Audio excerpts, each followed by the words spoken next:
Sa kulungan ng bagsak ng isang 42 anyos na ginang matapos mahuling nagnanakaw ng iba't ibang disinfectant spray at car freshener sa loob ng isang mall sa Davao City. Kinilala sa ulat ng pulisya ang suspect na isang alias Len, tubong Banga Aklan, dating OFW at kasalukuyang residente ng barangay sa Uyon, Novaliches, Quezon City.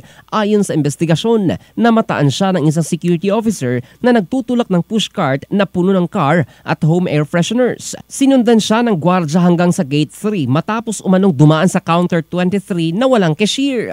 Paglabas ng supermarket at pagpunta ng suspect sa tapat ng isang bookstore, agad na nagradyo ang security officer upang i-report ang insidente at hinarang ang babae para humingi ng resibo. Nang bigo itong magpakita ng anumang patunay ng binayaran, dinala siya sa security office kung saan natuklasan ang iba't ibang disinfectant spray, car freshener, chocolate bar at lamp bump na kinuha umano nito para ipuslit palabas. Sa panayam sa suspect, umamin itong kabilang siya sa isang 8 kataong grupo na kinabibilangan ng 4 na lalaki at 4 na babae na bumiyahe mula Luzon patungong Davao para dumayo at magnakaw ng mga paninda sa malls at supermarkets.